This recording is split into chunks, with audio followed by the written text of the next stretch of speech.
Well, good evening, racing fans. Welcome to racing action from Grand River Raceway for this Monday evening. Our first dash will go to post in approximately 20 minutes. Track condition will be listed as fast. The temperature recorded as 25 degrees Celsius. Shall we get a look at the changes? In race number 1, number 5, Harlequin Romance, a bridle change, blind bridle to blinkers on number 5, Harlequin Romance.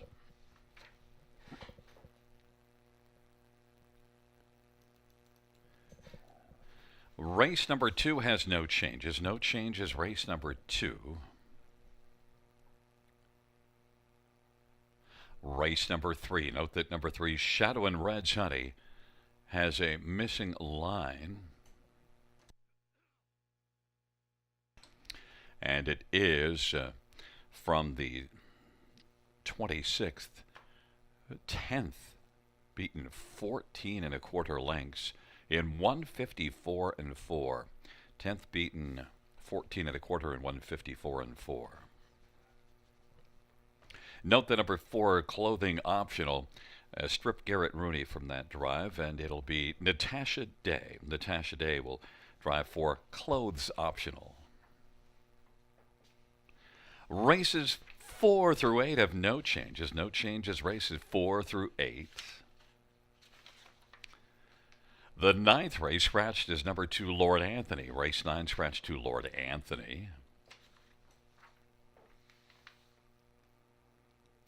And race number 10, no changes, race 10. Once again, reviewing races 1 and 2.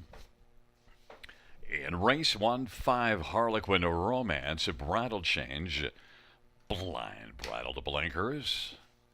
And the second dash has no changes. It is currently 17 minutes to post time, and time to welcome in our handicapping expert and almost all-around good guy, Robert Reed Jr. How are you doing, buddy? I'm doing fantastic, Gary, and I hope everyone had an amazing weekend. I know I sure did. Spent a lot of time with the family, but also took in some fantastic harness racing action. Of course, big races on Saturday nights at Mohawk Park, and those eliminations for the Canadian Pacing Derby. Wow. Bulldog Hanover, Jimmy Freight. It's going to be an incredible final there this weekend. Also, last night, I was at Georgian Downs. I got to hear Gary Guy live and in person calling the races there for the Earl Rowe nights. I thought you might come upstairs and say hello, but no, that didn't happen. Of course.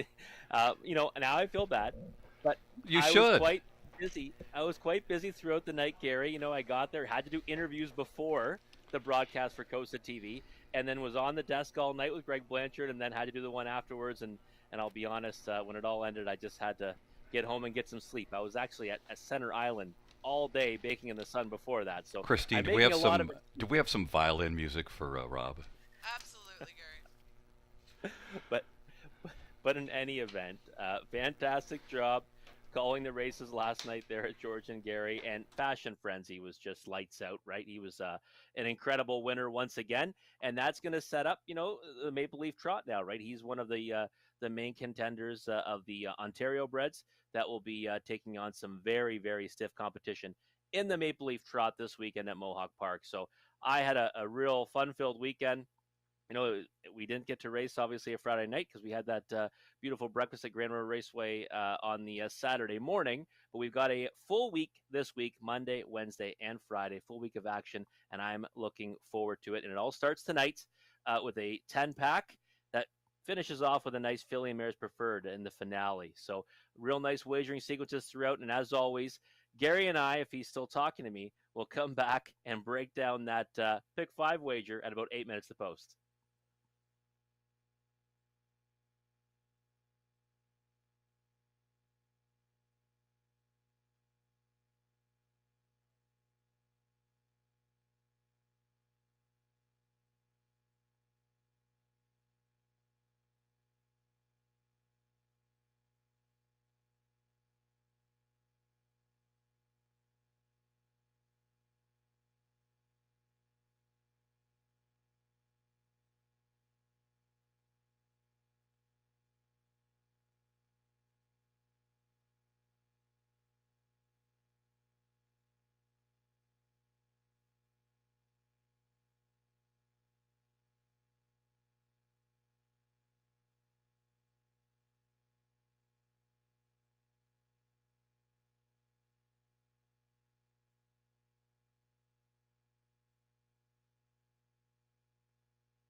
About 8 minutes away from the action here at Grand River Raceway on a marvelous Monday night, and it's that time to take a look at the Pick 5 wager. It's a nice sequence tonight, guaranteed pool, $2,500.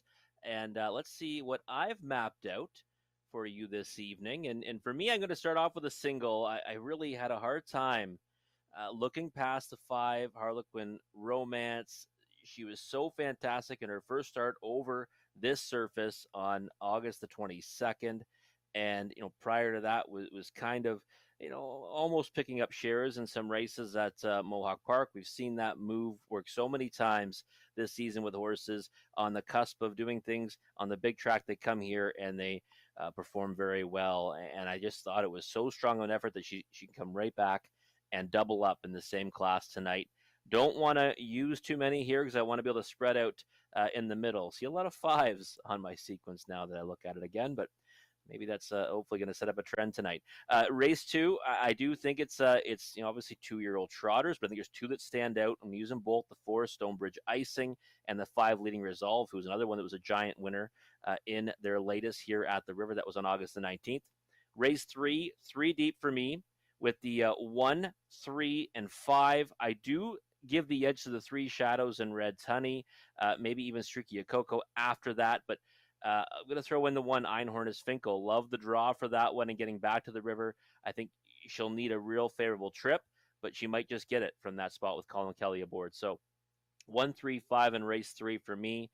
And then in race 4, 3 deep again, it's a 7-horse field, but I think there's 3 horses that could all emerge victorious. It's the 3 Eddie's Crusade, who's been second on each of his last 2. Fear the Dice getting back over this surface where tremendous success before moving over to Mohawk Park. He had won 4 out of 5 in his last, 5 starts here at the River. And the 6 Frownies Miracle, third start back off a layoff and getting into a condition claimer. Gotta love the chances of that one as well for the connections of Kyle Boston and Colin Kelly. So 3 deep, 2, 5, and 6 for me there. And I'm going to finish off with a single, and I'm going to put all my eggs in the basket of the 5, keeping a secret again in the money leg. I've been chasing this horse. I've been all over her in each of her first 3 starts so far. I figured, you know what? I might as well just keep doing it until we finally get her down. She's been inching in towards maybe getting that first victory. 5th in her lifetime debut, 3rd 2 back, tough trip on that occasion, 2nd to Saga last time again. No Saga this time to chase. I think that she gets the job done, and I'm going to single her in the end of it. So start with a 5, end with a 5, $3.60 for a 20-cent wager. But does Gary Guy have something for us tonight? Well, my first question is, does that add up to $3.60? Yes. 3 times 3 is 9, times 2 is 18. $3.60. There you go. Were you questioning my math? No. Christine, Yes, he is. Yes, he is. Christine, back up the tape and delete that part out of there. Let's drive forward. By the way, look at the 5s. Love it. Love So- the 5s. Let's hope it's a theme tonight. Yeah, but I want to add 8, 2 Pistol Annie. So I've added one in the first race, and in the second race, I have I see the race the same as you. Race number 3, I do have the 3 on top. 3, 5, I didn't use 1 Einhorn as Finkel. Race number 4, I have the same 2, although I will tell you that 5 is my top one, but it doesn't really matter for this. We both have the 5 and 6. And in the 5th race, 3, 5, I actually have 3 All Prima as my top pick over Keeping a Secret, but 3, 5 there. And I know that one's $6.40, and I promise I'll never question your math again. I'll question lots of other stuff, but not the math. That's okay, Gary. But yeah, there it is. 5s are the theme tonight. I suppose it actually has had a lot of success this season at the River. Usually, you want to stay to the inside, but the 5 hole's been doing very well. We have 8 chances to both punch a winning ticket. I hope that that's the way it all ends up. And again, I hope that we get my top choice down that last leg, Keeping a Secret, because I've been all over that filly, and that's my single tonight. But you've got 3 minutes till the horse will be moving out onto the track for the opener. Start mapping out your winning wagers for this pick 5 with a guaranteed pool of $2,500. We'll come back after the post break, take a closer look at the opening dash. Legit question the math on that? What did he say? I don't understand. Really? Nope. Nope. I mean, I started questioning myself a little bit when he said that, but 3 times 3 is 9, times 2 is 18, times 5 or times 20 cents is $3.60. Oh man. Can't let him have that. Cannot let him have that.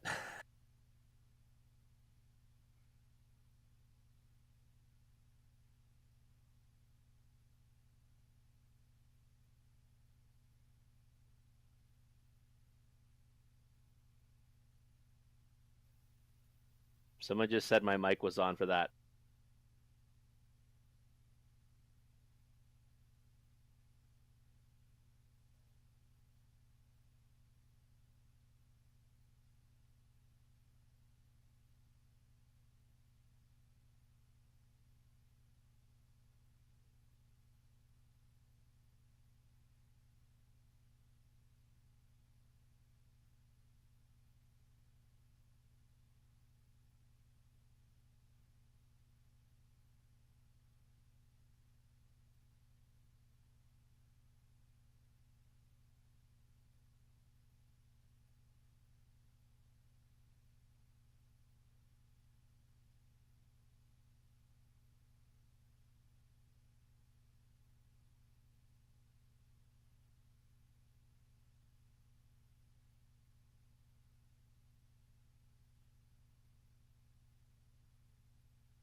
Field for the first on parade. One Treasures watching. Paul McKenzie for Dolores Barcelona. Don Lafsheed.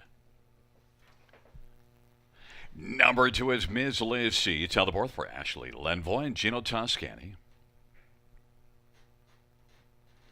Number 3 is Compass Rose V. Travis Henry for Dave Mineri and Mineri Racing and Anthony Timmons. Number 4 is Lions Lady Luck, Scott Kohler for Randy Breyer and Rick Breyer and BNS Breyer Holdings. 5 is Harlequin Romance, Jay Harris for John Copus and Drybar Stables. Number 6, Do It This Moment, Jason Ryan for Jim Ritchie and Paul Ritchie.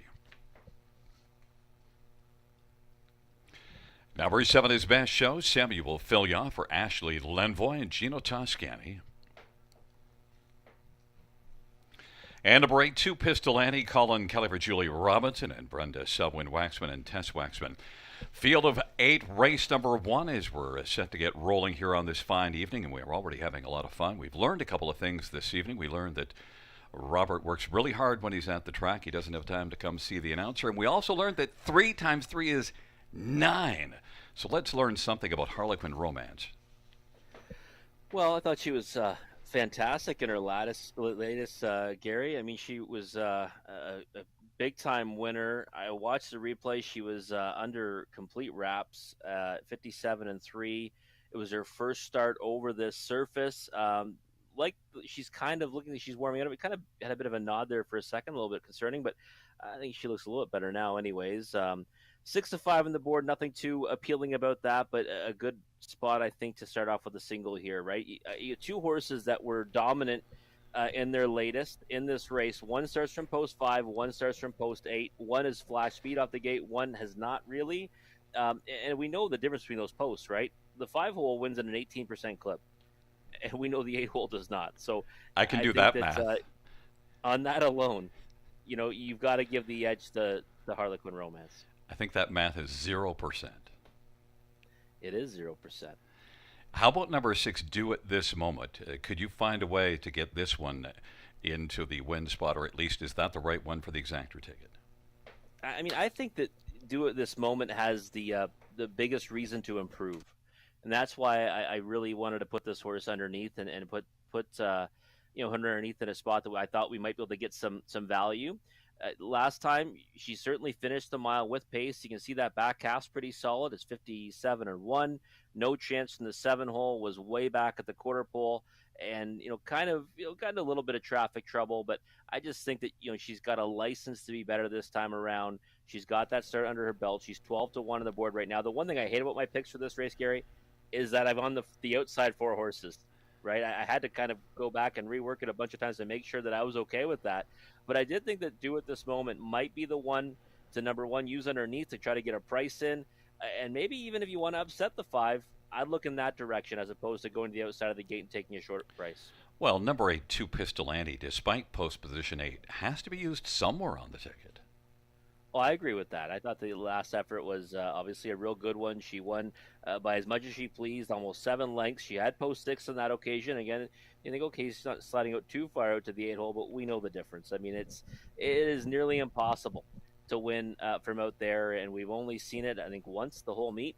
And I am not so sure, we're going to see it, many more times before the meet's over. So I think you've got to give her a look in the exotics.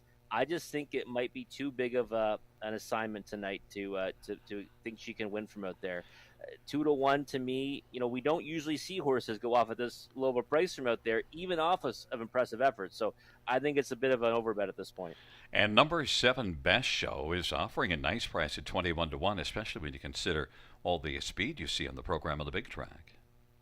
Yeah, you good speed on the big track, and on top of that, her only start, here was in that Battle of the Bells elimination. She finished 4th. Granted, she got beat by a pretty wide margin, but that's against a solid group. This is a much easier spot for her, but dreaded post in the 7 hole. Better than the 8 hole, though. We know that, and we've seen some horses get the job done from where she is. And I thought she'd get bet a lot more than 18-1. I thought she'd be about 7 or 8-1. So she's an overlay, in my opinion. And a quick thought about 2, Ms. Lissy, because it might be difficult to leave this one off the top 4. The last race not good, though. We've been chasing this one. I know I have. I just don't like the way she's been stopping on the end of her miles, but she does have a lot of early speed on an inside starting spot. That might be the big difference in this race. When you look at the horses that we're looking at, all have outside post positions. So maybe she can get away from them from the inside. Well, it is a field of 8 for race number 1, taking up their positions. Treasures watching, Ms. Lizzie and Compass Rose to be on the inside. In the center lies Lady Luck and Harlequin Romance. And the outside, Do It This Moment, Best Show, and Two Pistol Annie.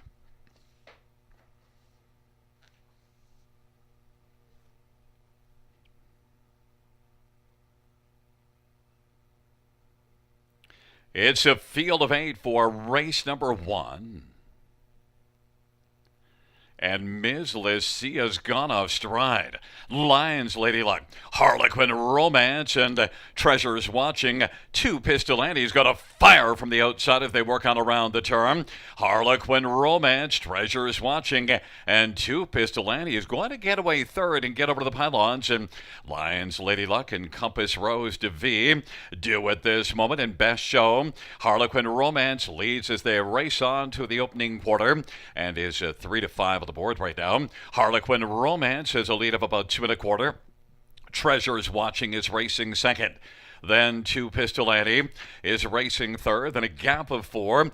Lions Lady Luck, Compass Rose de V. Then it is due at this moment in Best Show. Harlequin Romance off that 28-1 opening quarter is going to look for a second panel breather. Now there's a novel idea. Harlequin Romance has a lead of a length and 3/4. Treasures Watching is second. Two Pistolante is third and within striking distance. Then about 7 lengths back to Compass Rose de V and Lions Lady Luck. Do at this moment in Best Show as they work their way into the backstretch off of 57-1 halftime. Harlequin Romance with the lead. Treasures Watching is second.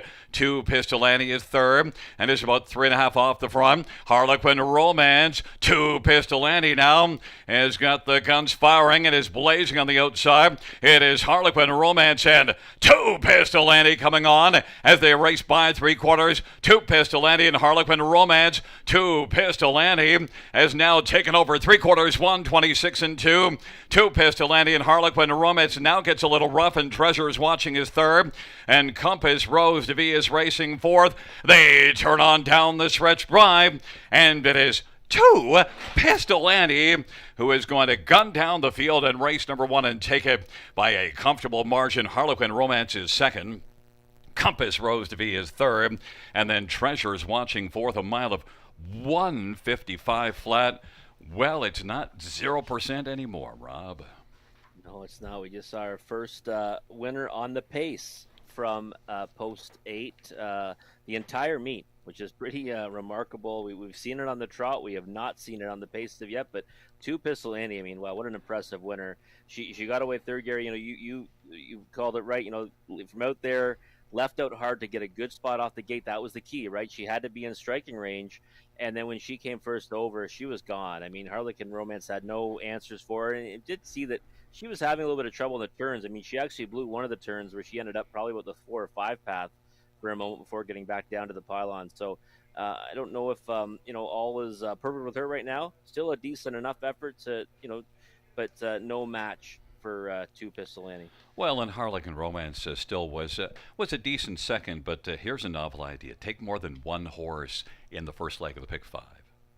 No, I like to keep my tickets cheap, $3.20, right? I like to keep it on the cheap side. And, but listen, it cost me tonight, though. Definitely cost me tonight.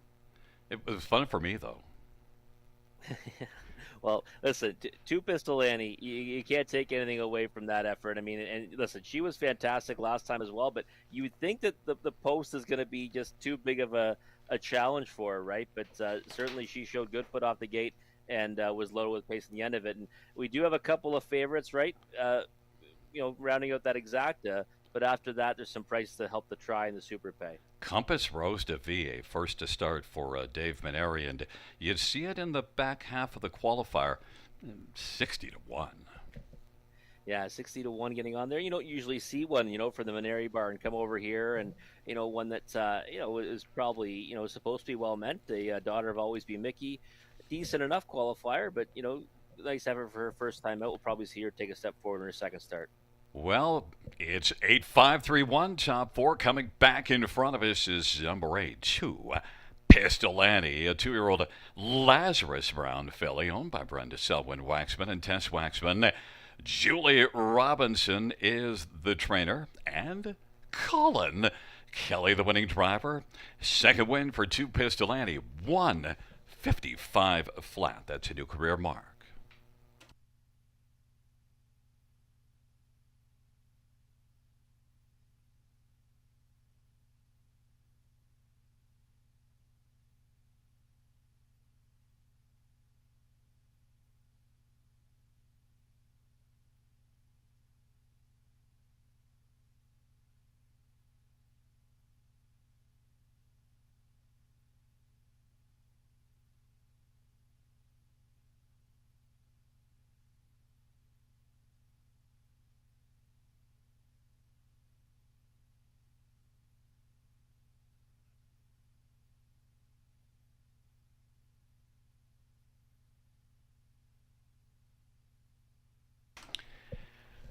The first race payouts number 8 to Pistolani, $6, 310, 335. Harlequin Romance, 230, 280, and 3 Compass Rose to be $21 to show.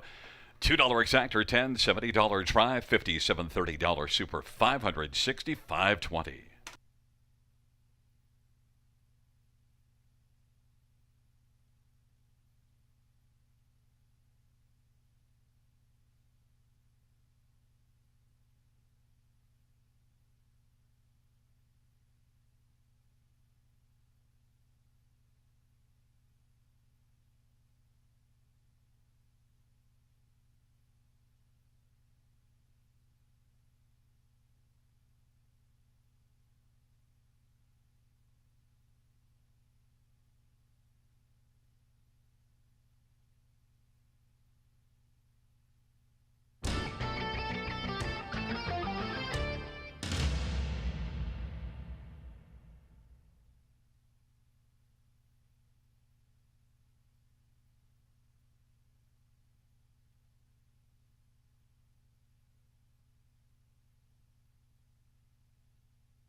The first race over finish from the top to 483 72561. That's 483 72561.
field for the second on parade. One is All-Star Megastar Scout Quilliver Kyle Rule.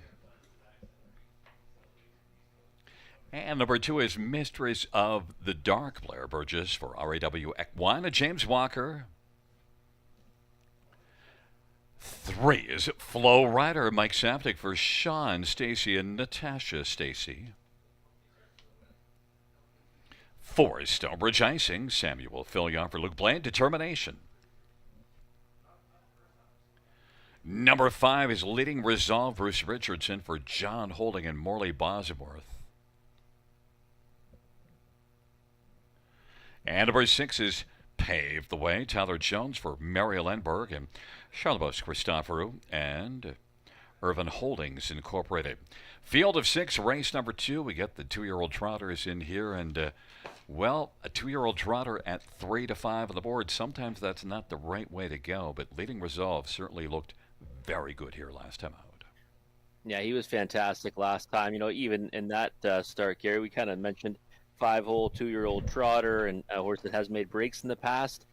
Tough to take a short price, but went out there and dominated. Left out really strongly off the gate, had a real healthy margin throughout, and never was tested. And I think he might be able to do the same again. He's got the same post to work from, but the price is going to be a very short one. Again, this time around 3 to 5 right now. I think that's going to probably hold, maybe even shorten up come post time. He's a very sturdy-looking 2-year-old, by the way, also. Yeah, he is. Yeah, I think you got to remember too, right? That was first start for this barn, first start for John Holding in that effort, and had been racing against some pretty tough customers in the OSS grassroots. And I think he's the type that they figure him out. Looks like they have figured him out pretty nicely in his latest. He could go on to do pretty well this season. Number 4 is Stonebridge Icing. For the sake of some pick 5 players, might be one that fans will be cheering for. Stonebridge Icing is one that shows some interesting lines. The last race at Hanover, though, isn't one of them. Yeah, he's kind of he's a tricky one for me because I've kind of been a fan of a few of his efforts, but sometimes also he just goes out there and it just doesn't do, what I thought he should be capable of doing. He looks good on the track right now. Kind of had some antics in post parade, was on the gallop for a bit, but obviously he races for strong connections, and he was a yearling purchase, I think for $33,000, and has some siblings that have done really well. So he's got a right to be. She's got a right to be a good racehorse, but she's got to put it all together. And I'm just, not so sure if tonight's going to be the night for her with the competition she's got directly to her right. However, she is a better price option right now at 3 to 1. When I looked at this race, I kind of thought it really should come down to those two. But again, we're talking about rookie trotters that both have shown breaks in the past. Number 3, Flow Rider, is interesting. First career start, a pretty good middle half, and then just kind of coasted it home a bit, 31 seconds. Yeah, it was a decent qualifier. I guess my one concern would be he made a break over the big track. Obviously in the first qualifier back in June, did qualify successfully last time, but now getting over the smaller surface. I mean, it looks like he's a smaller colt, and Mike Safdie, the board, who's been driving a lot more as of late and having success. So I like to see him in the sulky, and Sean Stacy's been having tremendous success of late, winning a lot of races. So Flow Rider. For me, I need to maybe see another start or two out of her or at him, and maybe he puts it all together tonight, and we'll miss out on a nice price. But I think he might be up against it with the other two. Number 2, Mistress of the Dark, a filly that has had a start over this track, but boy, didn't finish strongly. 32 and 2 final quarter. Yeah, $17,000 yearling purchase for Mistress of the Dark for Blair Burgess, and certainly familiar with the winner's circle with trotters. And she's won this, and she got beat by a really wide margin, obviously. But she did go out there, behave herself, and now she's got an inside post to work from here. I think she's probably a smaller piece type tonight, one that's going to continue to develop. For a trainer that certainly knows his way around good trotters. So, again, tonight for me, more of a try and super play unless something silly happens. And there's one All-Star Megastar. If he can stay flat here, made an early break last time out, he can certainly be a factor. He's got gate speed. gate speed, rail, and you're right, Gary. You know what? In a race with 2-year-old trotters, I'd rather be on the engine than coming from off the pace. He should be there, and if he behaves himself, who knows? Maybe he keeps going. It's a field of 6 for race number 2. All-Star Megastar, Mistress of the Dark on the inside. In the center, Flow Rider and Stonebridge Icing. And on the outside, Leading Resolve and Pave the Way.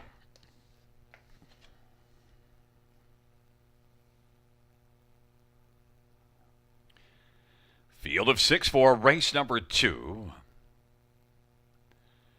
They're at the start of the rough. Stonebridge Icing, All-Star Megastar, Leading Resolve on the outside. Then it is Flow Rider, Mistress of the Dark, and Pave the Way is back trailing the field. Stonebridge Icing with the front, but Leading Resolve on the outside comes on confidently and is going to stride up now and clear to the front. Leading Resolve is 3 to 5 on the board and has the lead. Stonebridge Icing is second. All-Star Megastar third. Then Flow Rider, Mistress of the Dark, and Pave the Way. They race their way on up to the opening quarter. Leading Resolve, 29-1 the opening quarter. Leading Resolve, Stonebridge Icing, Rise the Pocket, All-Star Megastar is third. Then it is back to Flow Rider, Mistress of the Dark, and Pave the Way now is moved to the outside as they race their way off the turn and they come on towards us. Leading Resolve has got the lead. Leading Resolve and Bruce Richardson. Stonebridge Icing is second. Pave the Way is coming quickly first over and is right up to take over second now. Inside third, Stonebridge Icing, and then Flow Rider, All-Star Megastar, and Mistress of the Dark. 101-1 is the halftime. 32 seconds, second panel breather. And it is Leading Resolve who's got the lead as they race the backstretch.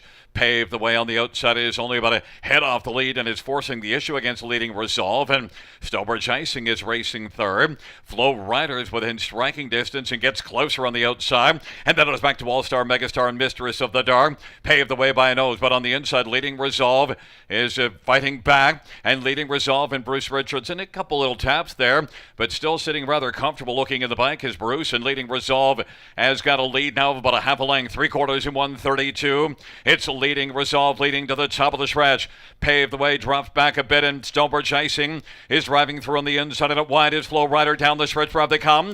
Leading Resolve, Stonebridge Icing up the inside. Leading Resolve and Stonebridge Icing. Leading Resolve is going to win. Stonebridge Icing was second. Then Flow Rider and All-Star Megastar 202-4. Leading Resolve. Pretty strong effort, and certainly Bruce still looked to have this one well in hand late in the mile. Yeah, it was. Now 2 for 2 for the barn of John Holding. And you know what? I think you're right. I mean, you had Tyler Jones on the outside of the paved the way, kind of pressuring. Looked like that one might maybe step past, but yeah, I don't think Bruce was really concerned about the one on his outside there. I do think obviously need a little bit of coaxing just around the turn there and in the stretch here, but easy winner for the most part at a short price. Yeah, and I just kind of like he's a pretty confident looking, smooth. He doesn't look like a 2-year-old to me. No, he doesn't. And even the way he floats off the gate, right? I mean, he didn't have to go out and rush. He kind of let Stonebridge Icing do her thing, get to the lead, and he just kind of floated up and handled the turn really well. For a horse that, did make a, break in his qualifiers and one of his efforts, he looks really smooth out there now and doing good things for these connections and, might be able to rack up quite a few victories, then maybe go and try out the OSS program again. And Flow Rider is one I think we can keep an eye on because that was a good first start for Flow Rider. Yeah, it was. Definitely a colt that went out there today and gets a good education for sure because got to follow a helmet and then came home with some shot on the end of it. Should be feeling good about himself after that lifetime debut and might come back with a much better effort second time around. Well, I think we all thought it was 5-4, the top two. That's the way it turns out. And then 3 Flow Rider and 1 All-Star Megastar. Gate speed inside post position to make the ticket. On the board, it's a 5-4-3-1 unofficial top 4 in the second.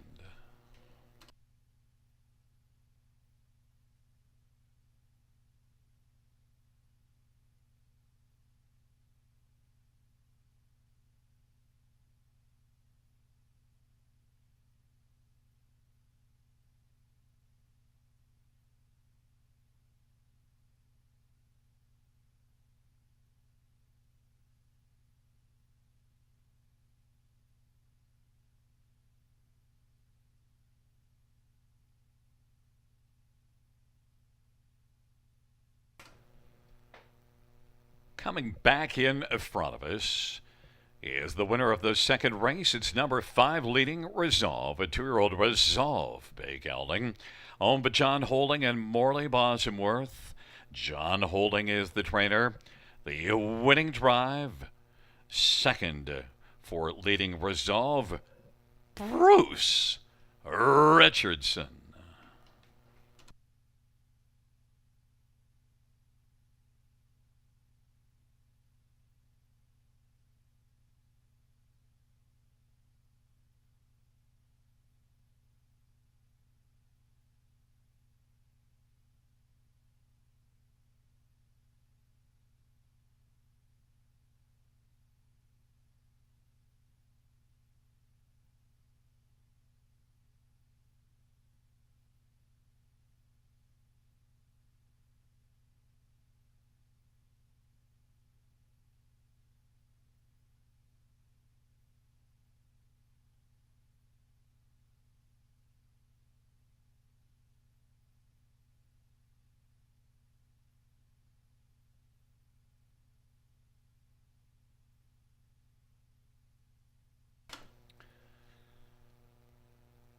The second race payouts, 5 Leading Resolve, 352.20 and 210. 4 Stonebridge Icing, 270, 210. 3 Flow Rider, 290. The $2 double is $10.50. $2 exactor is $6.10. $1 try, $7.15. $1 super, $14.45.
The second race order of finish from the top 463215.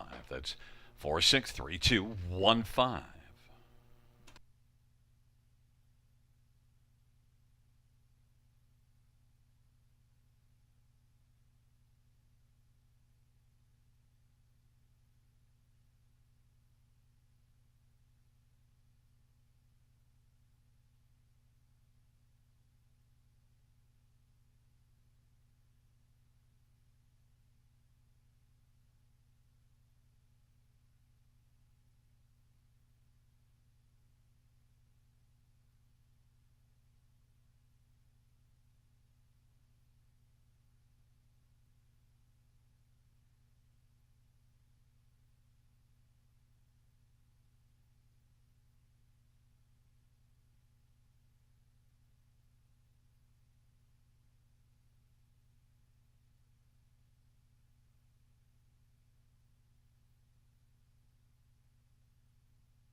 Got a couple of logical horses to start off. The pick 5 tonight, second choice in the opener, and then a odds-on favorite in race number 2. Good luck if you're still alive on your tickets. I know I'm not, but that's because I'm excited for the early pick 4 now. Guaranteed pool $2,500. And we're going to start it off here with another horse is going to be a short price on the board, Shadow and Red Sunny. Trainer Shane Barrington's had a lot of success bringing horses over here. I'm not going to single that one, though. I'm going to go 3 deep. I'm going to use the 1 Einhorn is Finkel, that favorite, and the 5 Streaky Coco. I think Streaky Coco right now is some value at 8-1. Definitely think that Shadow and Red Sunny is the one to beat, but we'll go 3 deep to start off this one because we are going to single in later on in race number 5. In race 4, staying true to that pick 5 ticket, 3, 5, and 6, Eddie's Crusade, Fear the Dice, getting back to the river where he's had so much success. And the 6 Frowny's Miracle, third start back off a layoff for solid connections. So 3 by 3. Then we're going to single the 5, keeping a secret, hoping that this horse of Lyle MacArthur's goes out there and gets the job done in her 4th start of her career. She's been kind of inching in on that victory. I think it comes tonight from post 5 in race number 5. In race 6, the money leg of this pick 4 wager will also feature our Super High 5, the first one of 2 tonight. It's a event for trotters, known as a 5,000 life. These are sometimes tricky contests to pick a winner in. I'm going to go 4 deep. I do think the best horse in the race is the 7 Don Corleone. The problem is post 7 to work from. So I'm also going to use Wanya in post 2. The 3, the Man from Uncle, who I thought raced a lot better than the line shows at Sarnia on August the 20th, and the 5, Skyly Dream. So 4 horses there in the final leg of the sequence, and that ticket just $7.20 for a 20-cent ticket. What does Gary have for us? Well, so in the first race, I don't use 1 Einhorn as Finkel because I'm staying with my pick 5, the 3 and the 5. In the second race, I have the 5 and 6. I'll add the 3 Eddie's Crusade. I'll add one because Eddie's Crusade could be dangerous off a back-to-back runner-up finishes.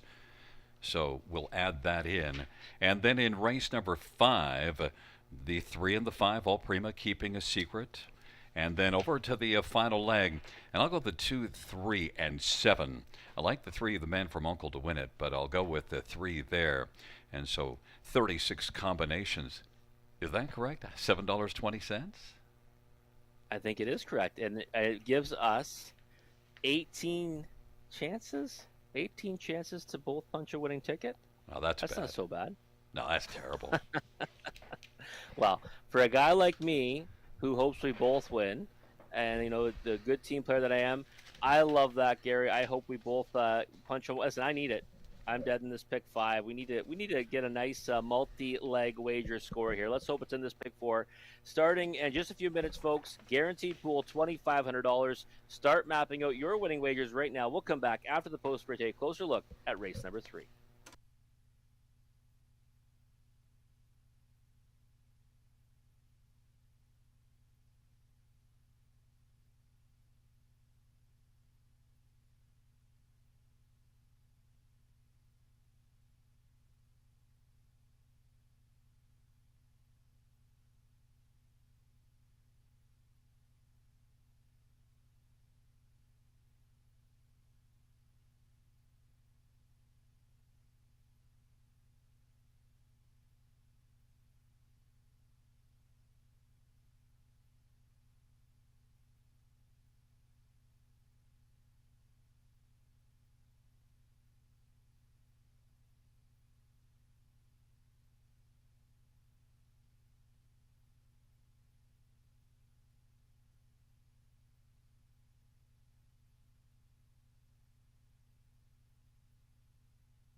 Field for race number 3 is on parade 1. Einhorn Finkel, Cullen Kelly for Duncan Brewer, and Randall Urquhart. Number 2 is Music Box Noise, Mario by Etta Shaw, Marie-Eve Robitaille, Hunt Racing, Chris Rogers. And number 3 is Shadow and Red's Honey, Childbirth for Shane Barrington.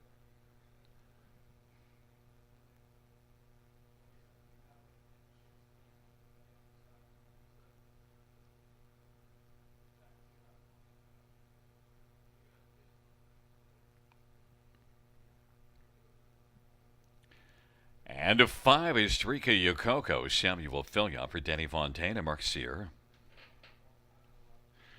And number 6, Tierra Dancer, Jay Harris for Les Posen.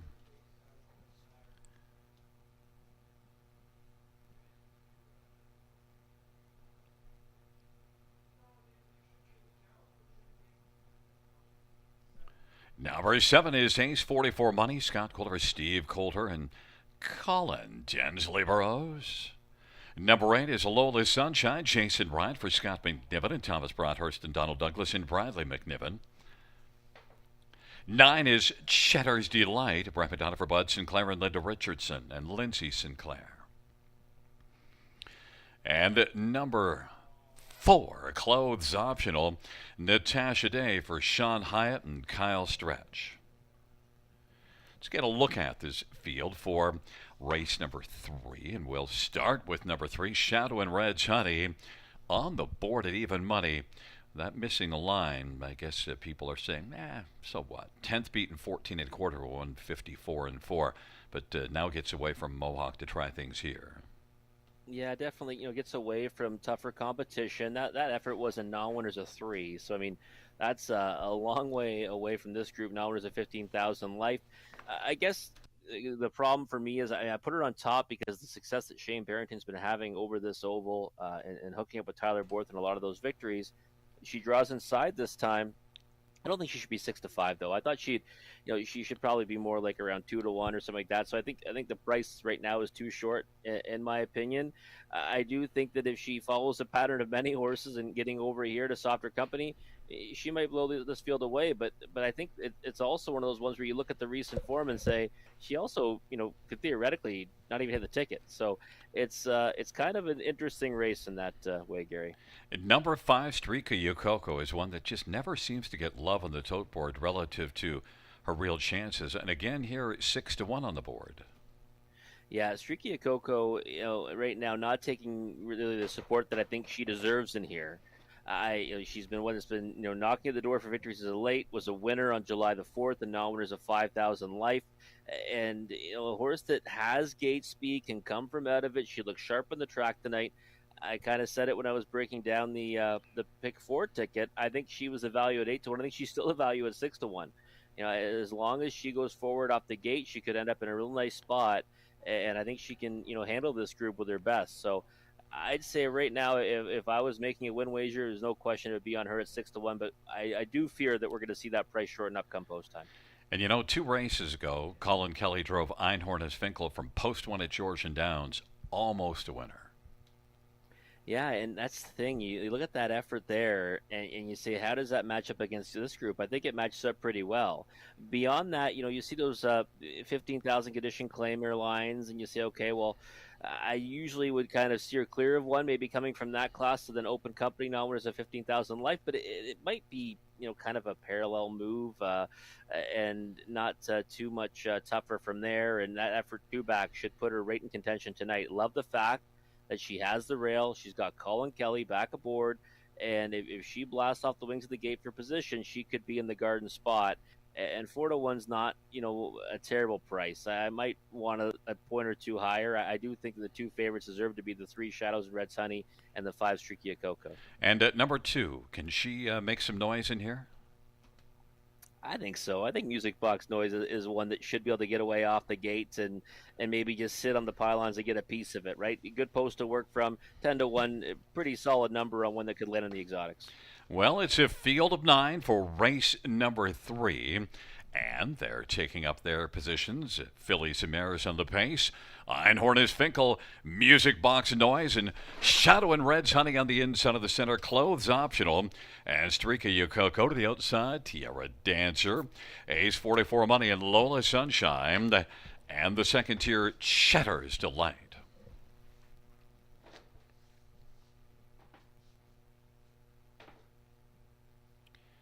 It's a field of 9 for the third. They're at the start and they're off, and Tierra Dancer will leave well. Music Box Noise and Shadow and Red's Honey. Shadow and Red's Honey and Music Box Noise duel for the early lead, and it's going to be Music Box Noise. Shadow and Red's Honey is second away. Einhorn is Finkel is third. Then Tierra Dancer, Cheddar's Delight.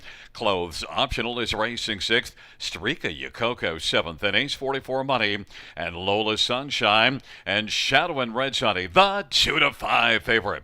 Now comes on and takes the lead. Music Box Noise is right there in the pocket. Einhorn is Finkel is on the inside third. Then it is Tierra Dancer. Cheddar's Delight is racing fifth. Close Optional is sixth, and then Streaka Yokoko now is going to start to the outside and move up quickly. And then it is Ace 44 Money and Lola Sunshine. And now popping also to the outside comes Cheddar's Delight. They race off the turn. Shadow and Red's Honey's got a lead of a couple of lengths over Music Box Noise. And here comes Cheddar's Delight now. Moving up on the outside, first over third. Einhorn is Finkel is on the inside fourth. Streaka Yokoko second over fifth. Then Tierra Dancer and Ace 44 Money. And then it is back to Clothes Optional. And Lola's Sunshine is trailing the field. Shadow and Red's Honey has a lead of about 2 1/4 of Music Box Noise. Racing third on the inside is Einhorn is Finkel. Cheddar's Delight center of the track. Streaka Yokoko now is going to streak up 3 wide. And then Tierra Dancer, Ace 44 Money and Clothes Optional and Lola's Sunshine and Shadow and Red's Honey. Cheddar's Delight is getting a little bit closer now and is about a length and a half back. And Music Box Noise is third. Then Streaka Yokoko and Einhorn is Finkel 3/4, 128 and 4. And Shadow and Red's Honey continues on. No one shadowing Shadow and Red's Honey right now as they turn on down the lane. And on the inside, Music Box Noise. Shadow and Red's Honey continues on. And here's your winner. Music Box Noise was second. Einhorn is Finkel third. And then finishing fourth was Cheddar's Delight. 157 and 4. Shadow and Red's Honey 2-5 on the board, and looked like it. Yeah, it looked like it at every step, really. As soon as she got to the lead, you could see she looked really strong, Gary. And it's just a class relief, right? Now was a 3 last time, getting beat by a wide margin. Before that, even now was a 2.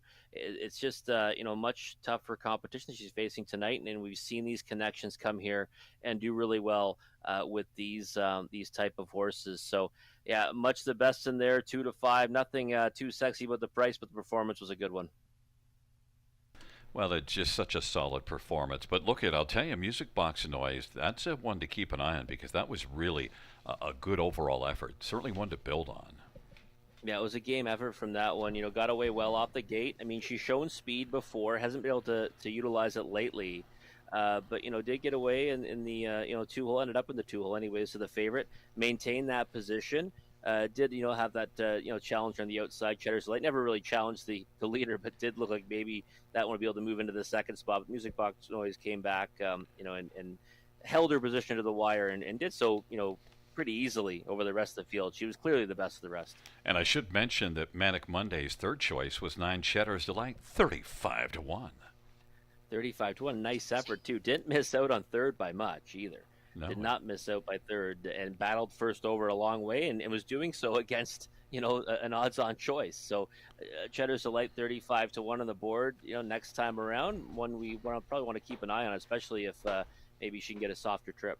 Well, it's a 3-2-1-9 on official top 4 in race number 3.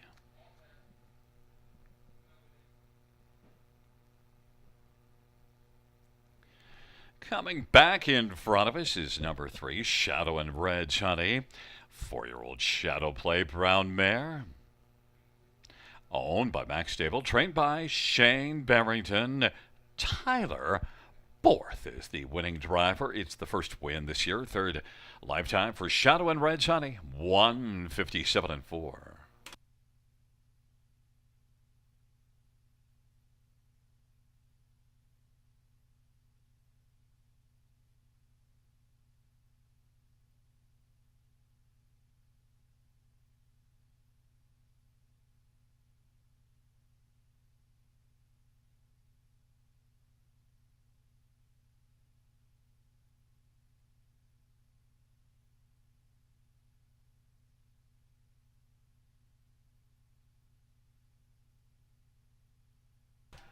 The third race payouts 3 Shadow and Red's Honey.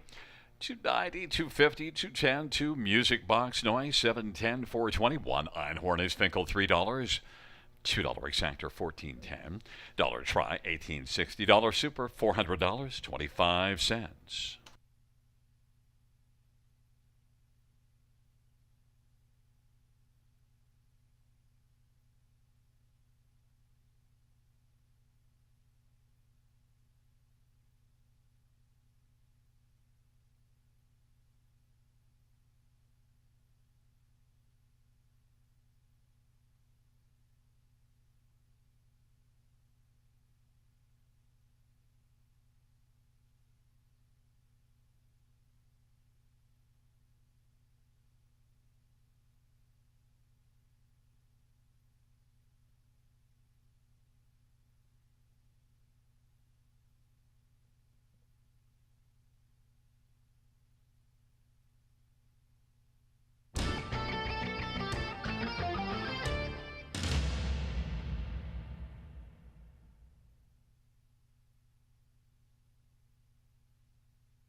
The third race order finish from the top. 321 957 864. That's 321 957 864.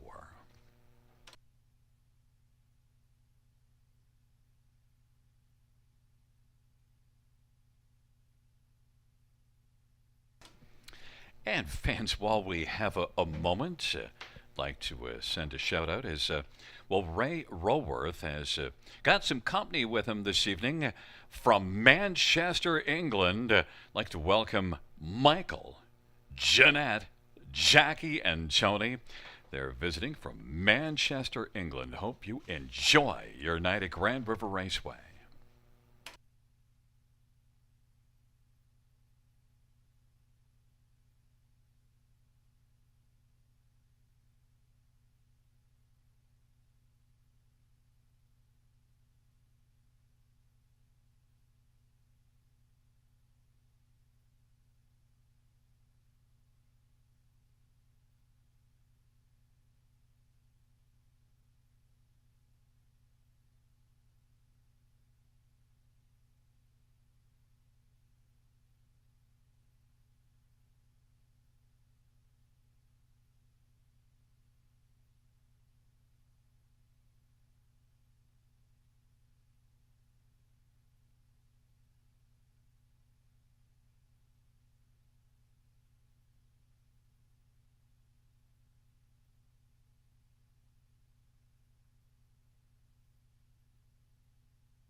The field for the fourth race is on. Parade one is Our Time Is Now. It's out of fourth for Sean Hyatt and William Walker.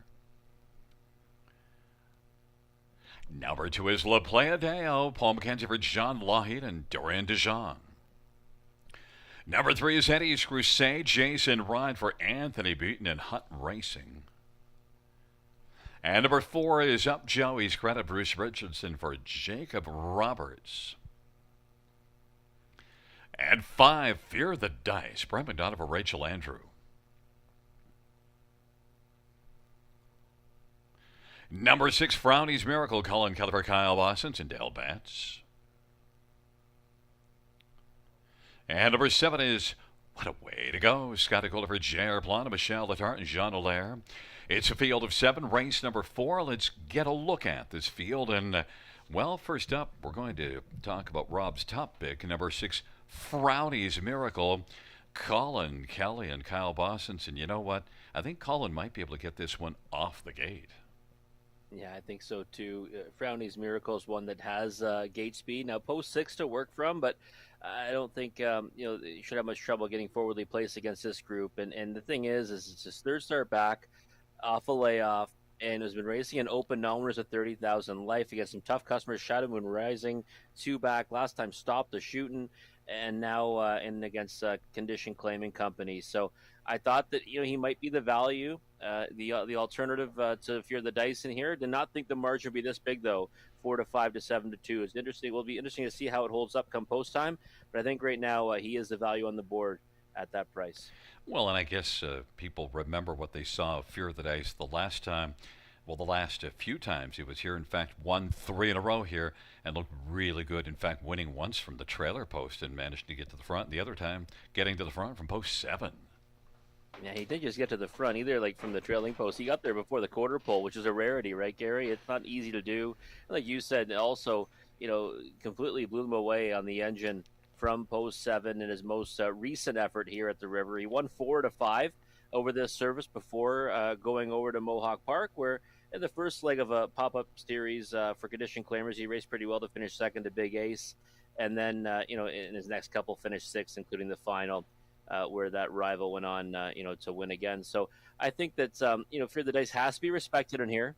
He's had tons of success here, loves it here at the River, but I did think he was going to get bet down to this type of a price and thought Brownie's Miracle might just give you a better chance at value. Another one that's got bet down a little bit is 3 Eddie's Crusade, who is 9 to 2 on the board, was 6 to 1 last time out, and second beaten only a length and 3/4. Eddie's Crusade is one that might break through at some point, and Jason Ryan's been red hot of late. He has been, yeah. He's doing a fantastic job in the sulky. And Eddie's Crusade, he's 0 for 14 in his career so far, but he's hit the board in 7 of those efforts. He's got a 50% on the board, hit rate right now. And I think that he's a horse that's interesting in here because he's got that tactical speed. He's got the better post than the other two that we've talked about. And he's been racing well, right? Finishing second in each of his last 2 here at the River. Condition in this class, 2 back. Last time, that was known as a 5,000 life, and he had the lead in the stretch and gave it up late. But 2-1 that we think, has raced pretty well, Control the Smile. So Eddie's Crusade for me, I think is again an interesting option at a price. 6 to 1 might be that number, but I think it's more likely he lands somewhere in the exotics. And there's one, on the inside, one Our Time Is Now is 14 to 1. 3 tough posts in a row, and now gets post position 1. And the last time this one had post 1 was very competitive. Yeah, he was, and he's got some foot off the gate. I think Tyler Borth can certainly summon enough tonight to get a good seat off the switch from the pole position. He's 16 to 1, and we always talk about when horses that do have tactical speed, that have the rail here at the River go off at double digits. You've got to take notice of them. And this is a horse that went to the condition claiming ranks last time for the first time, post 6 on that occasion, never really could get into the race and just maintained his spot in 5th. Got beat by almost 10 lengths, but who knows, this time around from the rail maybe he gets away better and just can follow around his rivals for a piece of it. 16 to 1 is a good price on a horse that does have every right to land somewhere in the Tri or Super. And a quick last thought for Up Joey's Credit is one that was racing well here 2 starts ago. Yeah, he's again hit the board in 6 of 12 so far this season. A horse that has shown some speed, but I think he'll probably be coming at least try to come from off the pace in here. 17-1, can't go wrong using that one in tries and supers. It's a field of 7 for race number 4. Our time is now. La Playa Deo on the inside of the center. Eddie's Crusade up Joey's Credit and Fear the Dice. The outside, Frowdy's Miracle, and What a Way to Go. Field of 7, race number 4.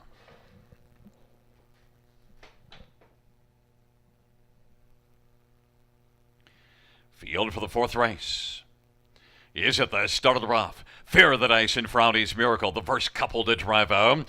Eddie's Crusade, up Joey's Credit. Our time is now is on the inside. La Playa Deo, and What a Way to Go is trailing the field. Fear the Dice has got the lead. Frowdy's Miracle has driven past the pocket and wants to come on and get the lead, and it is Frowdy's Miracle who's going to grab the lead, but it's going to be a short-lived lead. Frowdy's Miracle now is going to give way as Fear the Dice reclaims the front. Fear the Dice, Frowdy's Miracle. Racing third is Eddie's Crusade. Up Joey's Credit. Our time is now. La Playa Deo, and What a Way to Go. And Fear the Dice on the board at even money has the front. 28-second opening quarter. Frowdy's Miracle dropped to 4-5 now and is right there racing in the pocket. Eddie's Crusade is racing third. Then up Joey's Credit to the outside. La Playa Deo. Then playing on the inside as Our time is now, and What a Way to Go is on the outside trailing the field. Fear the Dice and Brett McDonald. Halftime is recorded in 57-3. Frowdy's Miracle is right there in the pocket on the back of Fear the Dice, and it's going to come out right now as Fear the Dice on the inside, Frowdy's Miracle on the outside. They're going to go at it. Then racing third, Eddie's Crusade. Up Joey's Credit. It is Fear the Dice right now, appearing to be up to the challenge of Frowdy's Miracle, but Frowdy's Miracle is still there grinding and is only about a half length back as they head on to 3/4. Fear the Dice on the inside, Frowdy's Miracle on the outside. They have a bit of separation, and now grabbing third is Up Joey's Credit. And then Eddie's Crusade, 3/4, 126-3, and Fear the Dice and Frowdy's Miracle. Fear the Dice, a length and 3/4, racing position second. Frowdy's Miracle. Up Joey's Credit is racing third, and then Eddie's Crusade on down the stretch. They come.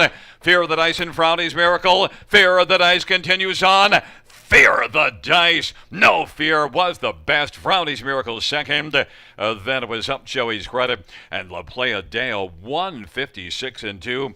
Fear the Dice at even money did not wind up as the betting favorite. Kind of surprised about that. Yeah, I am too. I thought that I was trying to decide on the position of value with Frowdy's Miracle, and that one took all the late money. I mean, got hammered down to 4-5 behind the gate, and left out aggressively, went to the lead, then released Fear the Dice and popped the 2-hole much earlier than I was expecting. I mean, there was no one really coming, but I guess either he was feeling really good in the pocket, or Colin Kelly didn't want to let Fear the Dice be able to sprint home in front of him. I mean, he probably also thought there was no chance that he was going to not be any worse than second. So maybe try to test that one earlier in the mile and see what happens. Well, I guess, too, he probably thought that if he's going to beat him, he's probably going to need to grind him down and need some time to do so.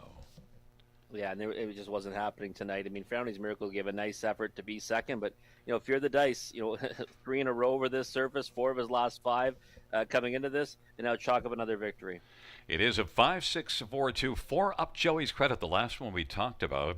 And it was Manic Monday's second choice. She gives us some long ones, 40-1 to get it onto the ticket.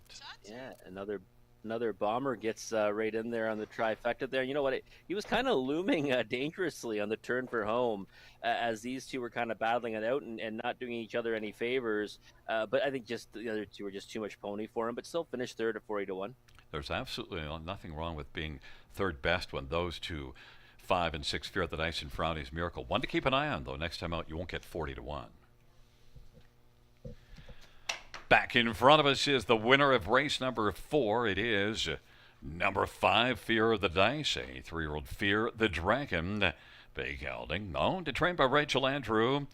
Brett McDonald's the winning driver. It's the 5th win this year. And a lifetime, Fear the Dice, 156-2.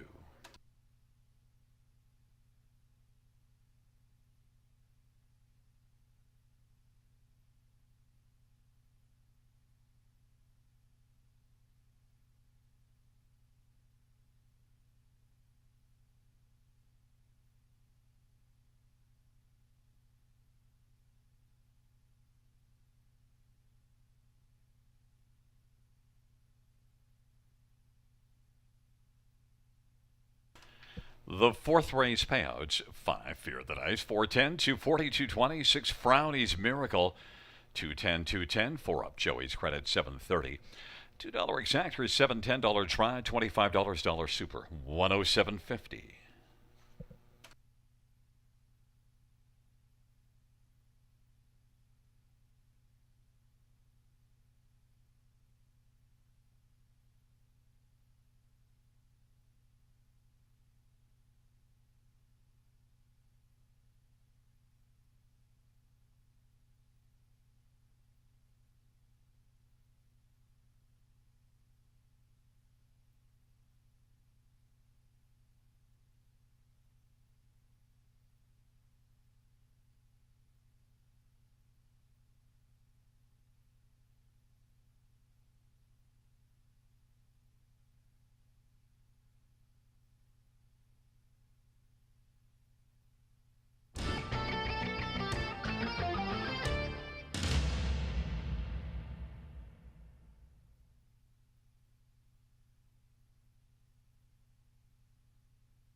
The fourth race order finish from the top. 7463125. That's 7463125.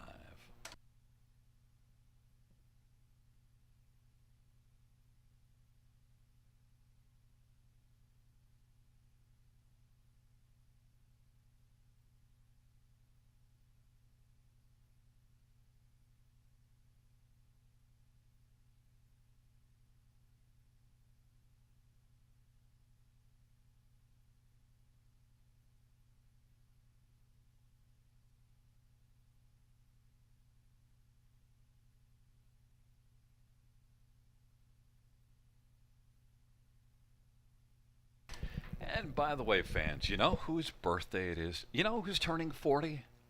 It's Aaron. Well, of course, you know it's on the screen. Happy birthday, Aaron.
Field for the fifth on parade. One. Get back stairs. Scott Culliver, Steve Watson, and All Star Farms.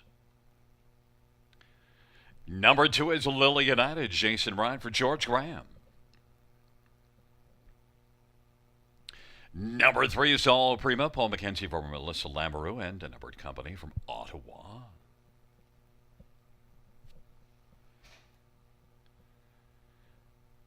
And number 4 is Stonebridge Theme. It is Bruce Richardson for J.P. Marshallton.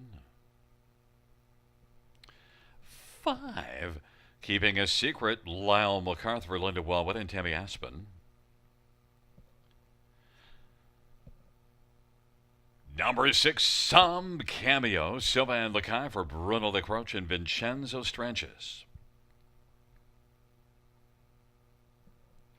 Number 7, Excuse Me, Miss, Nello Guglielmi for Caleb Stevens. And number 8, American Land, John Flanagan for Catherine Flanagan and Winters Racing.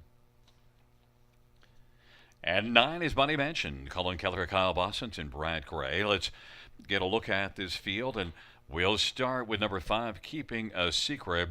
3 starts, and, well, no secret that this is a filly that has a bit of talent, but still yet to break through, as I thought would be the betting favorite, and is right now the 6-5 favorite.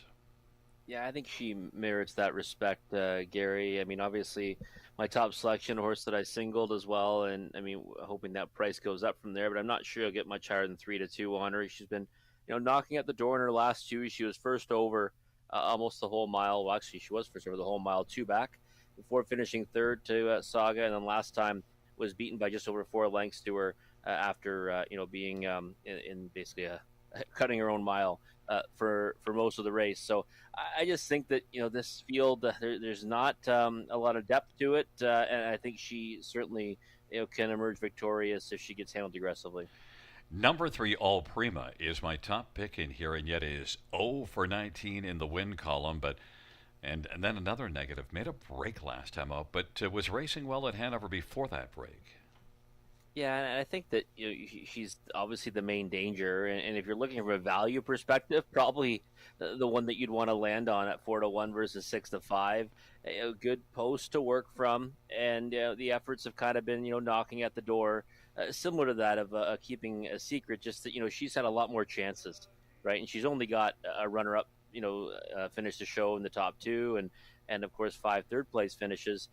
Whereas one of the Keeping a Secrets, had 3 starts and already hit the board in 2 of those. So I do think she's the main danger, and 4-1's not the worst price in the world.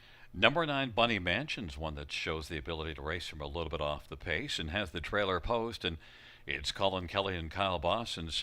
There's a spot that you could maybe go to. 3-1 though. Yeah, I think so. The problem for me right now would be price, number 1. I thought she'd be a bigger number than 3-1, especially from the trailing post. And when you look at the horses she's following out, I'm not so sure where she's going to get away off the gate. So, yeah, she's one we've seen. She can close into it. This is, third start back after having to qualify and missing a little bit of time after getting on the vets list, short-term vets list. I think that you've got to use her somewhere underneath in here, but I think she might have to come a long way to get there after getting away from the trailing post. But definitely a logical one to use in the exotics.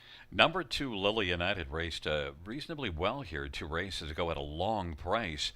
But my problem with this mare is had post won twice, in neither case got off the gate.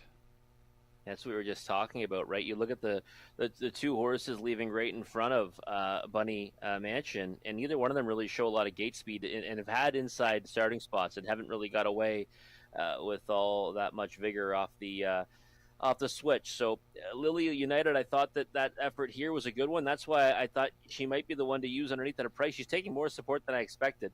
6-1 to me is probably a little too short on Lily United.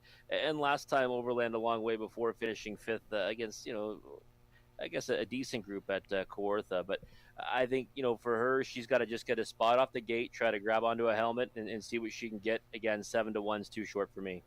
And there's Mellow Nello and 7 Excuse Me Miss.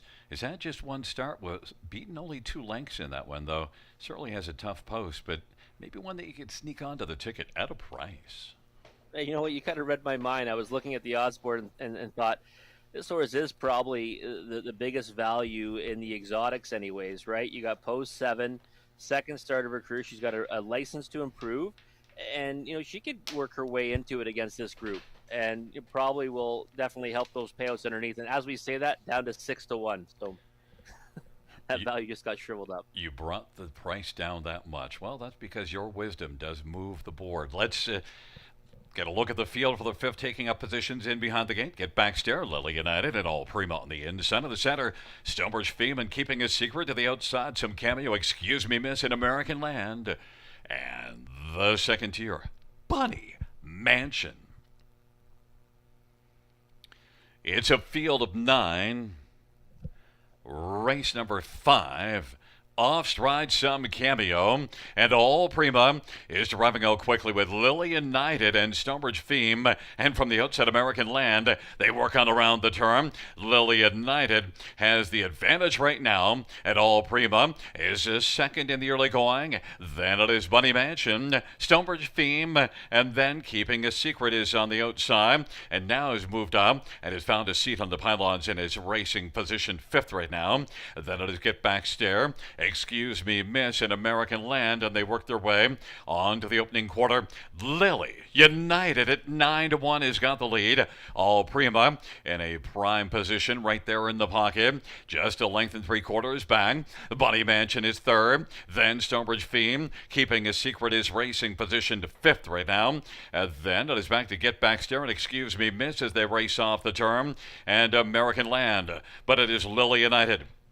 He's going to jet on past the half off a 29-second opening quarter with a lead of a length and 3/4. Halftime 59-2. All prima still there, patiently riding the pocket. Bunny Mansion to the inside 3rd. Then Keeping a Secret is working first over, and now is going to get some cover. Bunny Mansion took out, and Keeping a Secret is spotted second over 4th. Stonebridge Theme is racing 5th, and then excuse me, miss is kind of rough, but is able to keep on going. They hustle on to 3/4, and Lily United, Bunny Mansion, all prima has been getting the trip, and then Keeping a Secret is racing 4th. They roll to 3/4, and right now Lily United, that lead is down to just about ahead. Then Bunny Mansion, all prima to the inside, waiting for the passing lane, and Keeping a Secret is racing 4th. They turn for home, and it is Lily United, all prima up the inside center of the track. That is Bunny Mansion, now on the outside driving, and Bunny Mansion's going to get there. Lily United was second, and 3rd is between Keeping a Secret and all prima. 159-1 Bunny Mansion. Bunny Mansion. That's a good trip for that one. You went first over, and we were kind of concerned where this one was going to get away off the gate. But then, of course, Lily United ended up blasting off, right? And a horse that hadn't really shown much speed off the gate from a couple of rail starting spots. Well, this time around, Jason Ryan back aboard and went right to the front, helped Bunny Mansion get into a decent position, and then came first over and just grinded that one down before winning. I thought that Alla Prima would come with the passing lane with some authority, but that one came up flat-footed in the stretch, and Keeping a Secret, just one that looks like she just wants to follow horses and doesn't really want to pass anybody, ends up finishing 4th, it looks like, under the wire. I was really enjoying myself at the top of the stretch because I had 3 in the pick 5. Well, that went down in flames. Just didn't have it up the passing lane. No, and you got Paul McKenzie sitting in that pocket, looking like he has all kinds. I thought, but just didn't have it in the stretch. Well, and the one that you were after the 5 and 3, the top 2, your next one was 9 Bunny Mansion. And really, probably if it wasn't for the trailing post, you might have thought of using that one second, although I'm pretty sure you would have liked Keeping a Secret on top. Yeah, but I might have to part ways with her now, right? I've earned a lot of money on Keeping a Secret. Yeah, Bunny Mansion, yeah, again, nose on the gate. I think that, I would have probably put her into the second spot there because I am fond of the horse and the connections. Just didn't see her getting away that well tonight. But either way, I mean, she put a good effort forth, coming first up and grinding down that leader. Well, you had the right top 4, but the order was different, and Bunny Mansion and Colin Kelly gets the job done in race number 5. And wheeling back in front of us, 9, Bunny Mansion, a 3-year-old Better is Delight Bay filly, owned by Brad Gray, trained by Kyle Bossons, and Colin Kelly with the double, 159 and 1.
The fifth race payouts, 9 Bunny Mansion, 884.70 and 310 to Lillian Knight at 960 and 380 and 3 all prima 240.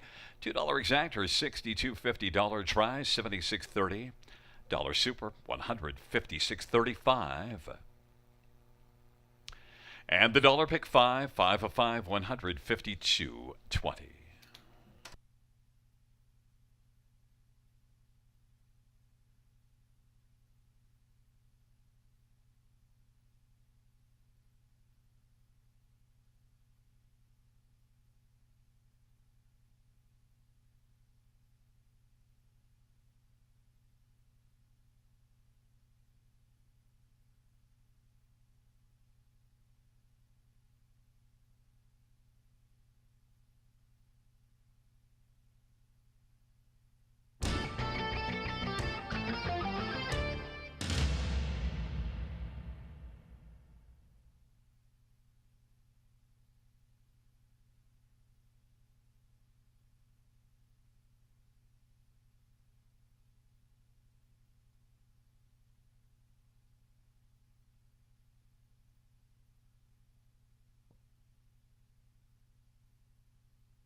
Fifth race order finish from the top 823 549 761. That's 823 549 761.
Field 4 race number 6 on parade 1. Magnolia Lane, Jason Ryan for Melissa Lemery and Jeffrey Boyd.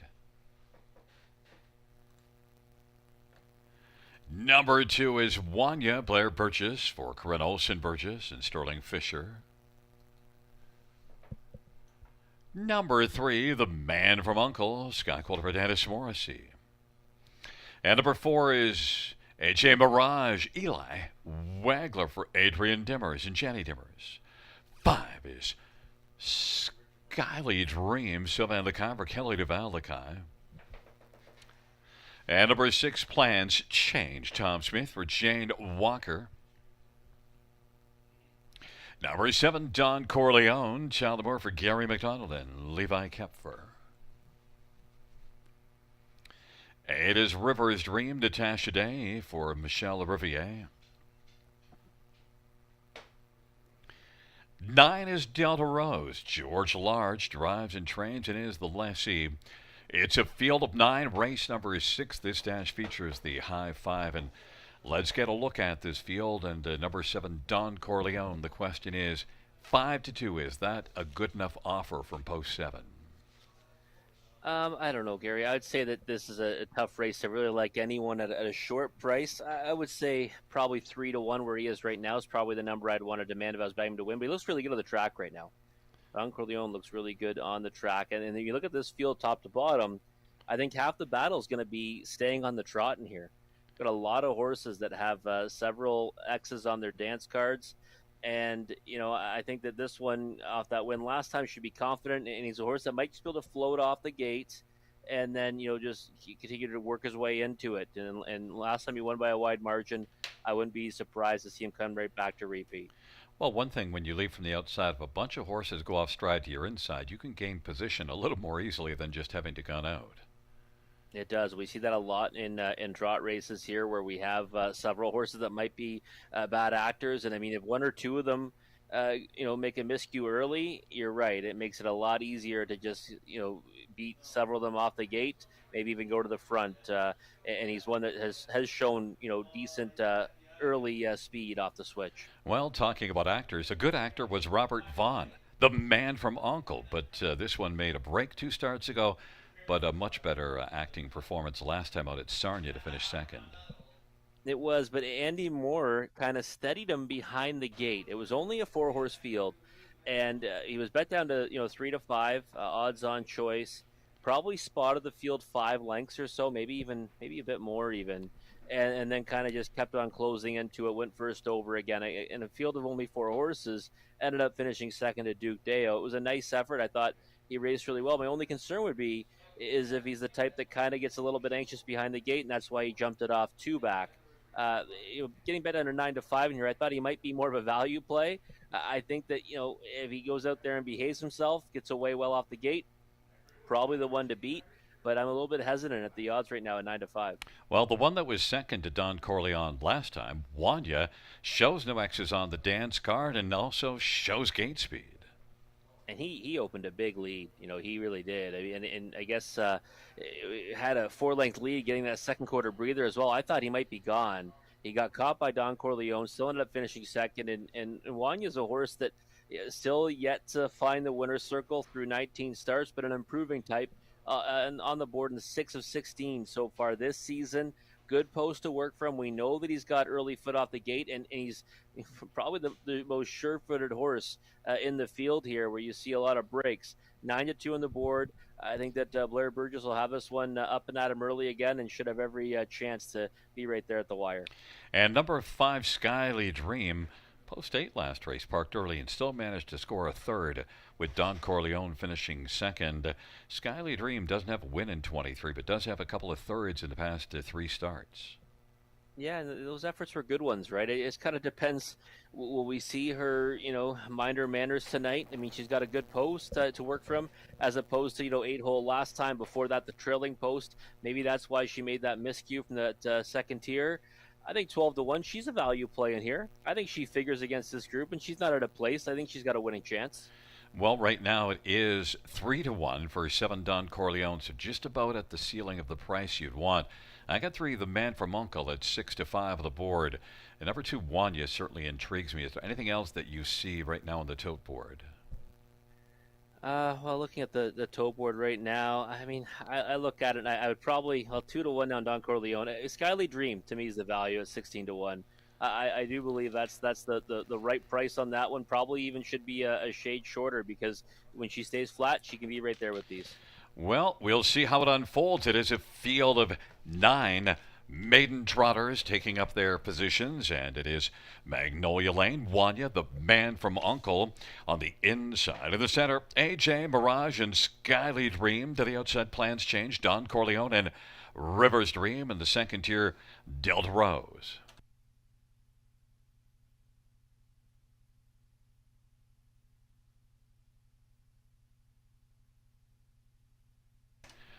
It's a field of 9, race number 6.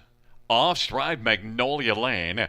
Wanya, leaving out the Man from Uncle, has broken stride. From the outside, Don Corleone. And Skyly Dream is racing into the front grouping, but Wanya's got the lead right now. Don Corleone is racing second. And then on the inside third, Skyly Dream. Don Corleone wants to drive on, didn't want the pocket ride, and is going to press on. Don Corleone takes over. Wanya is racing second. Skyly Dream third.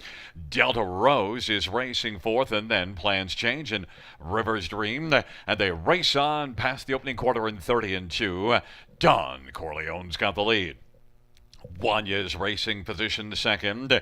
Skyly Dream is racing on the inside third. Then Delta Rose and plans change, and Rivers Dream as they race the way off the turn and they roll on towards us. Those 6 have separation on the rest of the field. AJ Mirage is racing seventh, then Magnolia Lane, and the Man from Uncle after a break is trailing the field. Don Corleone and Talibor leads by 2. 101-4 is the halftime as they race their way on past the 5/8. Wanya is right there getting the trip. And on the inside third, Skyly Dreams about 4 off the lead, but Don Corleone now is starting to get away on the field. Racing fourth is Delta Rose, and then plans change, and Rivers Dream. Don Corleone at 7-2 now has the lead out to about 5 lengths. Skyly Dream to the outside is coming on, trying to take second from Wanya. And then it is Delta Rose and plans change, and Rivers Dream. But Don Corleone has got this one right now by about 5 or 6 lengths. Skyly Dream is second, and it's closing. Don Corleone, Skyly Dream, Wanya as they turn on down the stretch drive. Don Corleone as they come on down the stretch drive is still moving well. Don Corleone as they come on to the finish is going to win it. Skyly Dream was a game second, Wanya third, and then fourth was Delta Rose. 2-1-2. Don Corleone at a pretty nice price. 7-2, I think, is more than fair there. Yeah, that price ended up being fantastic on Don Corleone, Gary. And the thing is that the Man from Uncle got hammered down to 4-5, and like I said, a horse that I don't really think is one that likes to be near the gate very much, and jumped it off at that price. Magnolia Lane jumped it off, another one that took support, and it kind of paved the way for this one to get to the lead pretty easily. And Skyly Dream was the horse that I mentioned was the best value, ends up finishing second in there. This should all pay very well with getting the Man from Uncle off the ticket, and was one that you could probably catch. And again, if I known 7-2 is going to be the number on Don Corleone, I would have made a hefty win bet. And certainly Skyly Dream is one that even was finishing digging at the finish. Now, I wasn't going to catch Don Corleone, but that was a solid performance and one to remember for next time. Yeah, it was. And like I said, she's not at a place against this group. She kind of figures against them as long as she minds her manners. She did that, and she was a decent second. She's a horse that's kind of been knocking at the door, and I think a useful type that we'll see continue to do decent things in this class. And Wanya probably did what we expect, was able to leave, race pretty well, but doesn't quite have the finish.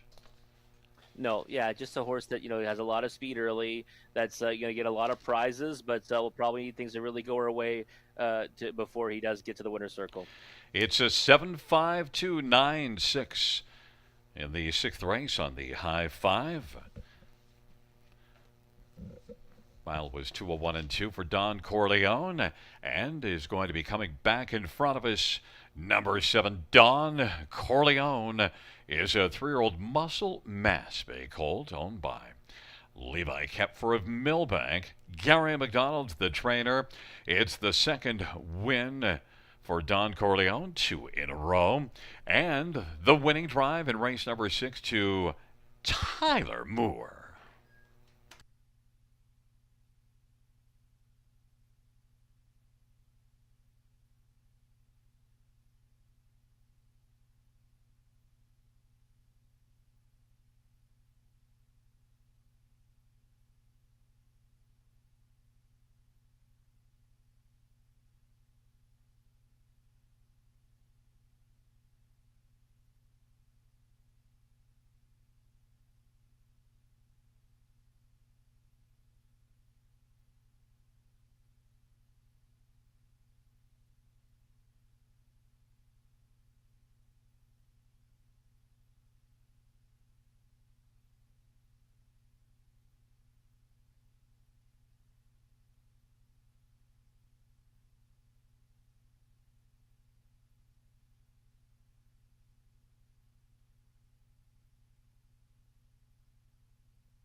The sixth race payout 7, Don Corleone, $9 5 Skyly Dream, $12.70 and $6.20 and 2 Wanya $3.50. $2 exactor is $62.60 try, $107.90. Dollar win for $103.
The sixth race silver finish on the top says 736 825 194. That's 736 825 194.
Under threatening skies here at Grand River Raceway.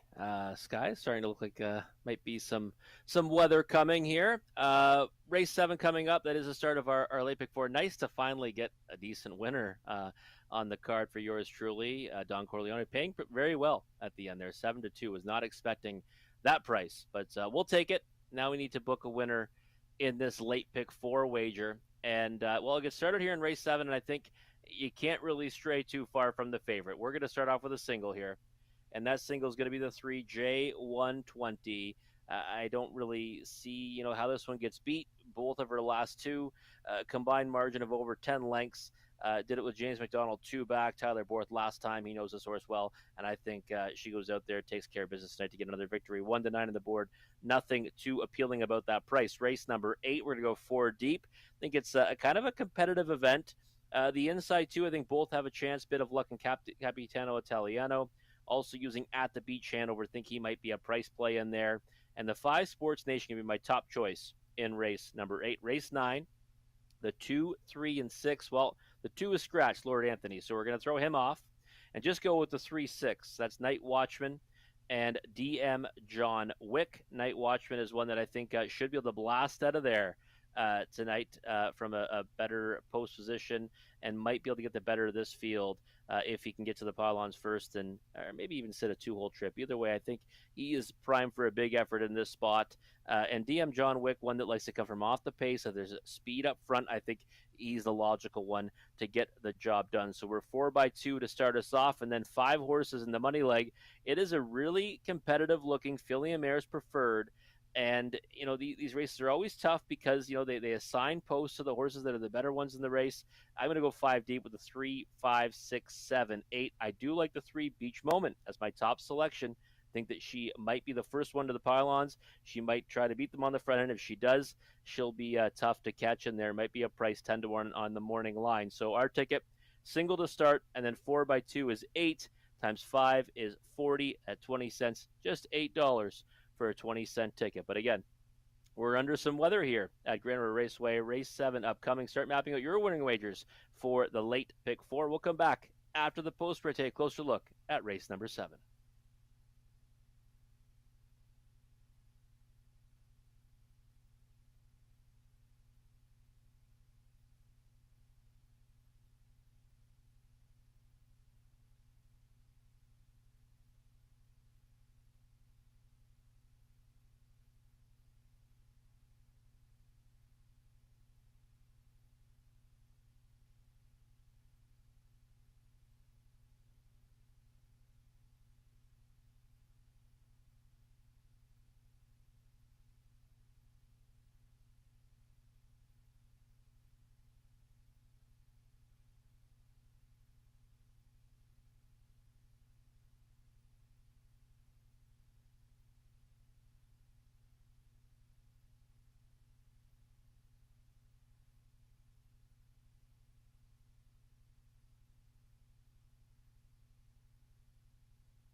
Field 4, race number 7 on parade. 1 is She's a Sharpshooter, Scott Calder for Laura Toscani and Gino Toscani. Number 2, Dixie by Emma Brempedana for Richard Moreau and Colleen LaMarche. 3 is J120, Teleporth for Jerry Sims and John O'Brien.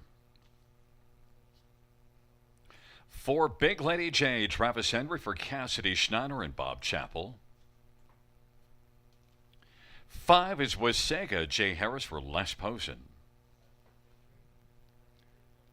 6, Better Kiss the Men, Samuel Filia for Rafael Bourassa. And number 7 is Watch Her Fly, Jason Ryan for Craig Bars and Nurko Sokolovic. Field of 7, race 7. Let's quickly get right to it. Nice field here in the 7th, but number 3, J120, just stands out, Rob. Yeah, she's been incredible as of late. Untouchable in her last 2 here at the River. Draws well again, and I think she'll go out there and triple up. Looks sharp on the track right now, Gary, but problem is I think she'll be less than that 4 to 5 price at post time.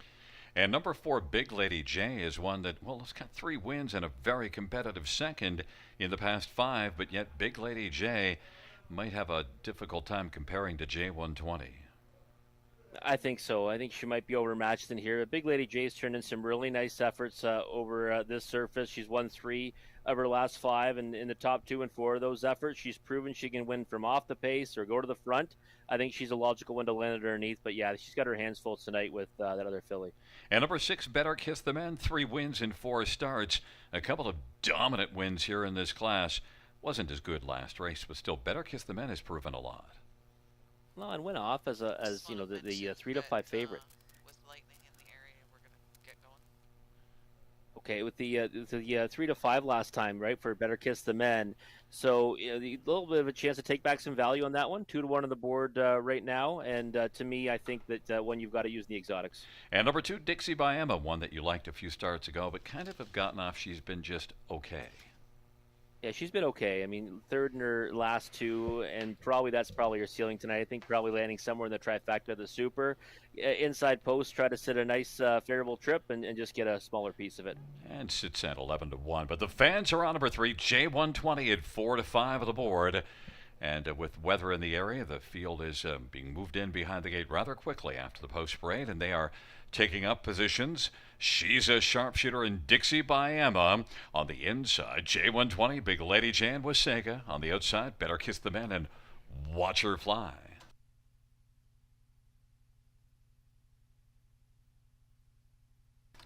It's a field of 7. It is race number 7.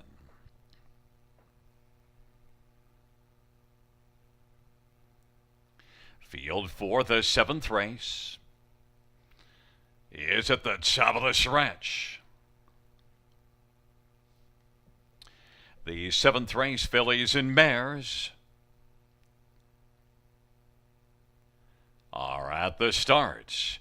J120 comes flying out. She's a Sharpshooter on the inside. Big Lady J is into the front 3. Then Wasega, Dixie by Emma. Better Kiss the Men is second from last, and Watch Her Fly is trailing the field. J120 is being watched by She's a Sharpshooter from the pocket. And Big Lady J third. Wasega fourth as they race on to the opening quarter. Then Dixie by Emma, Better Kiss the Men, and Watch Her Fly. J120's 2 to 5 on the board. And Tyler Borth is laying back on this one as they race their way past the opening quarter. J120 sharp in the early action. She's a Sharpshooter is racing right there close in the pocket, nose to helmet. Big Lady J is positioned 3rd. Then racing 4th is Wasega. And then it is Dixie by Emma, Better Kiss the Men, and Watch Her Fly. And they race off the turn. J120 off that 28-1 opening quarter will race up to the half, and with right there in the pocket, She's a Sharpshooter. Halftime will be recorded off a 28-1 opening panel, and it was reached in 58-3 with a 30-2 second panel breather. Big Lady J is racing 3rd. Better Kiss the Men now to the outside is working first over. Wasega's 5th to the inside. Watch Her Fly has 1 beaten, and that is Dixie by Emma, but it's J120 She's got a lead of about a length and 3/4. She's a sharpshooter. Is getting a nice trip and Better Kiss the Man. Grinding first over. Big Lady J is locked on the inside 4th. Watch Her Fly is 5th, and the trailing pair was Sega and Dixie by Emma. 3/4, 127 and 4. J 120 leads as they race their way to the top of the stretch. J 120 advantages a length and a half. She's a sharpshooter, has been getting the trip on the back of J 120. Better Kiss the Man is racing 3rd, and then Big Lady J to the inside on down the stretch for the calm. J120. She's a sharpshooter up the inside, but J120 had lots left at the finish. She's a sharpshooter was 2nd. Then Big Lady J and Better Kiss the Men. It was J120 2-5 on the board and really legit. Yeah, she is. She's been really racing well here at the River Gary. I mean, her last two were incredible, and tonight she goes out and does it again. She did get that all important second quarter breather, and then when she kind of felt the challenge coming, a Better Kiss the Men. Tyler Borth just gave her cue for more speed, and she blasted home. I mean, she's much the best in here. I don't really think it mattered, getting that second panel breather or not. She's just a really nice filly who's in top form right now. She had a really nice final kick in that 16th. There was like another gear that she shifted into, so that looked like there was lots left. She's a sharpshooter and got the trip and really looked intent, and you can't really fault her. She's a sharpshooter. That was a solid effort, one to keep an eye on when she's not in against J120. Yeah, I think so. And it's interesting because she's a horse that I thought showed some promise when her season first started. Louis Philippe Bois drove her to victory in Non-Winners of One at Mohawk Park, and then she kind of fell off a little bit, but now obviously been freshened up. A decent qualifier, and now with the rail here tonight, leaves out, gets the 2-hole behind odds-on choice, great spot to be, and maintains her position at 25-1. Yeah, she managed to get in between. The ones that we thought were next best after the 3 J120 were the 4 and the 6.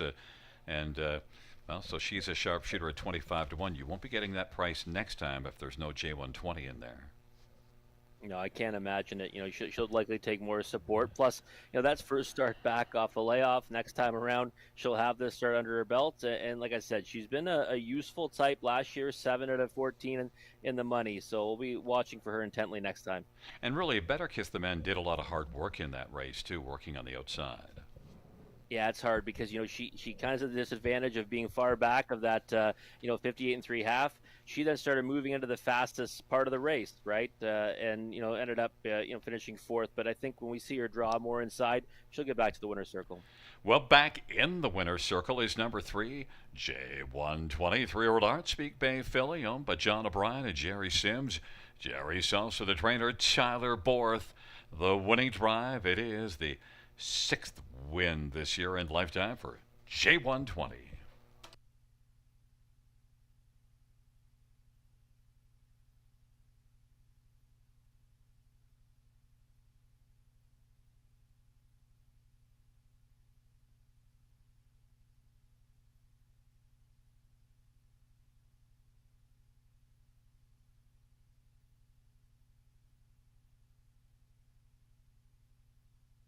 Seventh race pounds, number 3, J120, 280, 220, 210. 1, she's a sharpshooter, 1370 and 610. And 4, Big Lady J, $3. Dollar pick 3, 32.15.